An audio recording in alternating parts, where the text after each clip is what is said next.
Tere jalgpallisõbrad! Kuigi on pühade aeg ning kõik mõnusasti puhkavad ning sussutavad kuskil ilmselt liha, siis jalkamaailmas leidub pea alati miski põnevat, millest rääkida. Täna on meil 23. juuni ning vaatame kiirelt üle, mida põnevat lähipäevadel toimunud ka on. Euroopa Liiga finaali järel staadionialuses Parklas peakohtuniku Anthony Taylorit sõimanud Jose Mourinho peab järgmised 4 eurokohtumist vahele jätma.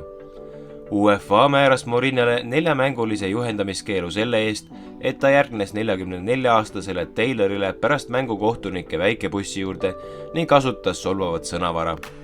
Mourinho keeld tähendab, et tal jäävad uuel hooajal vahele 4 Euroopa Liiga alagrupi mängu 6.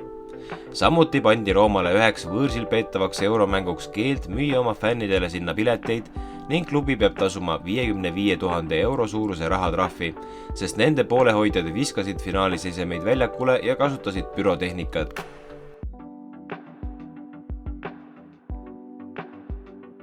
Jalgpalli eurosarjades loositi täna teise eelringi vastasseise. Oma potentsiaalsed järgmised vastased said teada ka FC Flora, FCI Levadia, Narva Trans ning Paide linnameeskond. Esimesena selgusid FC Flora võimalikud vastased meistrite liiga teises eelringis, kuhu Eesti meisterklubi pääseb Poola meistri Częstochowa Rakowi alistamise korral. Loos tahtis, et selleks oleks kas Gibraltari klubi Lincoln Red Imps või Aserite Karabakh. UEFA konverentsiliiga avaringi edu korral kohtuks Tallinna Levadia Belgia klubi GAA Gendiga, Narva Trans Rootsi klubi Kalmar FF-iga ning Paide linnameeskond läheks kokku KF Skendia ning Haverford West County paari võitjaga. Paide peaks konverentsiliiga teise eelringi avamängu kodus Levadia ja Trans võõrsil. Avamängud toimuvad 27. juulil ja kordusmatšid 3. augustil, vahendab soccernet.ee. Teise eelringi pääsemiseks peaks Levadia alistama esmalt Slovakkia klubi MŠK Žilina, Paide peaks jagu saama B36 Torževanist, kes mängib Fääri saartel, ning Trans peaks parem olema Armeenia Jerevani Piunikust. Kas teie arvates õnn pigem naeratas loosis Eesti klubidele või ei läinud meil loosis üldse õnneks? Anke meile kommentaariumis teada. PSG jalgpalliklubi mängija Neymar avaldas avaliku vabanduse, kui jäi Brasiilia meediale vahele oma tüdruksõbra petmisega. Neymar ootab koos oma tüdruksõbra Bruno Piacardiga paari esiklast, kui Brasiilia meedia avalikustas, et ta pettis Piacardit tuntud blogija Fernanda Camposega. Nüüd avaldas Neymar pika vabanduse. Ma teen seda meie kahe jaoks ja meie pere. Õigustan ebaõiglust. Seda ei olnud vaja, aga ma vajan teid oma ellu.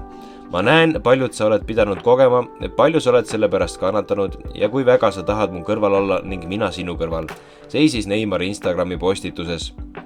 Ma olen juba oma vigade pärast vabandanud, aga tunnen vajadust seda avalikult kinnitada. Kui privaatne asi muutub avalikuks, siis peab vabandus olema avalik. Manchester City ja Saksamaa koondise poolkaitse Ilkay Gündogan liitub Hispaania meistri Barcelonaga. 32-aastane Gündogan sõlmib Barcelonaga 3 aasta pikkuse lepingu. Hispaania klubi ei pea poolkaitse eest sentigi maksma, sest sakslase leping Manchester Cityga lõpeb 1. juulil. City peatreener Pep Guardiola soovis Gündogani jätkamist, kuid Barcelona pakkus sakslasele suuremat palka ja pikemat lepingut. Itaalia suurklubi Torino Juventus andis teada, et Argentiina ääremängija Angel Di Maria lahkus klubist.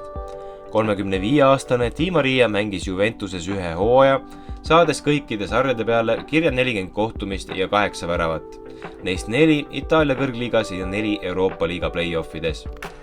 Di Mariat on viimasel ajal seostatud Lissaboni Benficaga, kus ta mängis aastatel 2007–2010, enne kui ta Real Madridiga liitus. Lisaks Benficale, Realile ja Juventusele on argentiinlane mänginud ka Rosario Centralis, Manchester Unitedis ning PSG-s. Kus võiks Di Maria karjäär teie arvates jätkuda? Oma arvamused pange meile julgelt kommentaariumisse. Tõmbame täna siinkohal otsad kokku, aitäh teile vaatamast. Jätame tänavuse saate pisut lühemaks kui muidu, sest võtame ka ise pühade ajal pisut rahulikumalt asju. Plaanime siiski olla juba homme tagasi uute ja põnevate jalkauudistega, seega kui sa seda veel teinud ei ole, siis vajuta muidugi seda subscribe nuppu, et olla alati kursus meie värskemate tegemistega. Jälle nägemiseni!